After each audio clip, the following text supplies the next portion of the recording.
Bienvenue dans l'antre de l'inconnu et de l'horreur. En 77 sort un film. Ce film est assez particulier. En France, ce film est devenu culte grâce à sa diffusion dans des festivals, des cinémathèques et des circuits de diffusion alternatifs. Sa réception en France a été assez spéciale. Considéré comme une œuvre expérimentale, le film a d'abord été perçu comme excentrique, voire absurde pour certains, mais aussi comme une perle rare du cinéma d'horreur pour d'autres. Sa réputation s'est construite progressivement grâce au bouche à oreille, attirant un public de plus en plus curieux et avide d'expériences cinématographiques hors normes. La particularité visuelle, narrative et esthétique de House a intrigué et fasciné les cinéphiles français. Son esthétique colorée, ses effets spéciaux délibérément artisanaux et sa structure narrative non conventionnelle ont suscité des débats et des analyses parmi les critiques et les amateurs de cinéma. Le film a été redécouvert et célébré pour sa singularité, sa créativité visuelle et sa façon d'aborder l'horreur de manière décalée, presque surréaliste. Les cinéphiles français apprécient souvent ce genre d'œuvres qui sortent des sentiers battus du cinéma commercial, et House s'est inscrit parfaitement dans cette mouvance. Ainsi, en France, House est devenu un film culte pour son originalité, sa créativité visuelle et son approche non conventionnelle de l'horreur. Sa diffusion dans les circuits alternatifs a contribué à en faire un incontournable pour les amateurs de cinéma qui apprécient les œuvres singulières et hors normes. Cependant, au Japon, House a connu une réception initiale mitigée à sa sortie.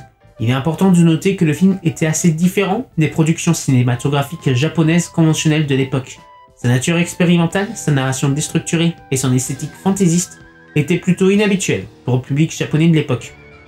Initialement, le film a été accueilli avec une certaine perplexité par les spectateurs japonais. Sa présentation inhabituelle et son mélange d'horreur, de comédie et d'éléments surréalistes ont pu désorienter une partie du public habitué à des conventions narratives plus traditionnelles dans le cinéma japonais. Cependant, au fil du temps, House a commencé à acquérir une notoriété croissante, surtout auprès des cinéphiles et des amateurs d'œuvres cinématographiques non conventionnelles. Sa réputation s'est construite progressivement à mesure que le film gagnait en popularité grâce à sa diffusion dans des festivals, des cinémathèques et des cercles cinéphiles alternatifs.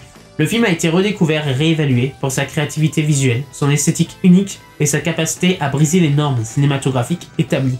Avec le temps, House est devenu une œuvre culte au Japon, souvent célébrée pour sa singularité artistique et sa capacité à se démarquer des productions cinématographiques plus conventionnelles.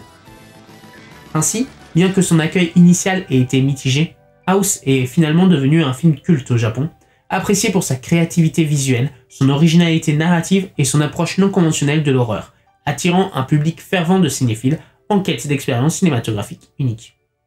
Il a eu en 2003 une version DVD et Blu-ray disponible pour nous.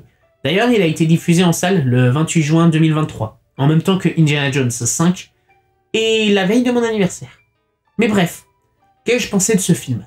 Eh bien, j'ai été décontenancé. Il s'agit d'un film dont j'ai entendu parler pour la première fois dans une vidéo de l'Ermite Moderne, et pour ceux qui ne le savent pas, j'ai comme projet de faire mon propre film d'horreur dans un style très différent de ce que l'on voit. Donc forcément, quand j'ai vu quelques scènes de ce film, j'ai envie de le voir pour voir ce que le cinéma pouvait réellement proposer. Et là, ça a été une vraie claque. Le film m'a transporté dans un autre monde et m'a montré des choses visuelles que je n'ai jamais vues. Il m'a inspiré et je suis heureux de pouvoir enfin parler de ce film, que je considère comme étant un chef-d'œuvre. Tous mes repères cinématographiques ont été détruits par ce film et maintenant j'ai un drôle de goût amer devant les gros blockbusters américains qui ne sont pas capables 50 ans plus tard de m'offrir un tel ressenti et de me mettre une telle claque. C'est ce que j'aime dans le cinéma d'horreur. Les grosses claques que je me suis prises sont en 2013, Les Griffes de la Nuit. En 2022, Necronomicon, Réanimateur et Puppet Master. En 2023, Mad God et House. Mais là où j'ai aimé le côté poétique et inanimé de Mad God, si jamais j'ai fait une vidéo entière dédiée à Mad God, je vous invite à la voir. J'ai aimé justement l'entière antithèse de celui-ci dans House. C'est-à-dire que j'ai aimé la construction dans le chaos, le récit à travers une sorte de brouhaha visuel, mais cela ne m'a pas dérangé. Au contraire. Mad God, lui, faisait de l'art en construisant une déconstruction dans le muet, avec son ambiance et son lore caché dans les détails. House, lui, va déconstruire dans le bruit et le visuel de ses effets spéciaux. Mais pourquoi je compare autant ces deux œuvres? Car j'ai menti.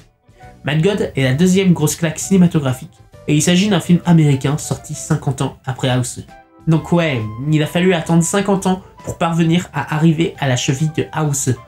et je les compare car les deux m'ont marqué, mais pas de la même manière. En examinant de plus près les éléments spécifiques qui rendent House unique, il est impossible de ne pas être fasciné par la façon dont ce film défie les normes cinématographiques établies. Sa construction narrative semble émerger d'un rêve, mélangeant habilement l'horreur, le fantastique et l'absurde dans une symphonie visuelle. Les effets spéciaux artisanaux utilisés dans House ne sont pas seulement des outils pour susciter la peur ou l'émerveillement, ils deviennent des éléments narratifs à part entière. Les décors surréalistes et les séquences d'horreur surréelles ne sont pas seulement destinés à effrayer, mais à provoquer un sentiment d'étrangeté et à défier les conventions du cinéma traditionnel. Chaque scène de ce film semble être une œuvre d'art à part entière, utilisant des couleurs vives, des décors extravagants et une réalisation audacieuse pour transporter le spectateur dans un monde où la logique est déformée, où l'effrayant côtoie l'absurde, créant ainsi une expérience cinématographique inoubliable. Au-delà de son esthétique visuelle, House offre une exploration surprenante des émotions humaines, de la perte, de la jeunesse et de l'isolement, tout en les enrobant dans une couche de bizarrerie et de terreur. Sa capacité à naviguer entre ces différents registres émotionnels tout en conservant sa singularité artistique est ce qui le rend si captivant et énigmatique.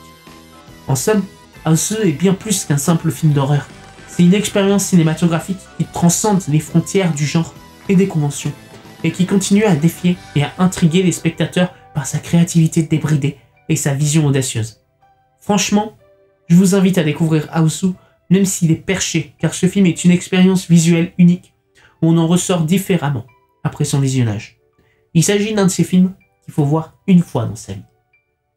Bref, j'espère que cette vidéo vous a plu, et si c'est le cas, je vous invite à liker et partager cette vidéo. Dites-moi en commentaire ce que vous avez pensé de ce film, et si vous voulez vous tenir informé des prochaines sorties des vidéos, je vous invite à vous abonner à la chaîne. Sur ce, je retourne dans ma maison, auprès de mon piano. À bientôt.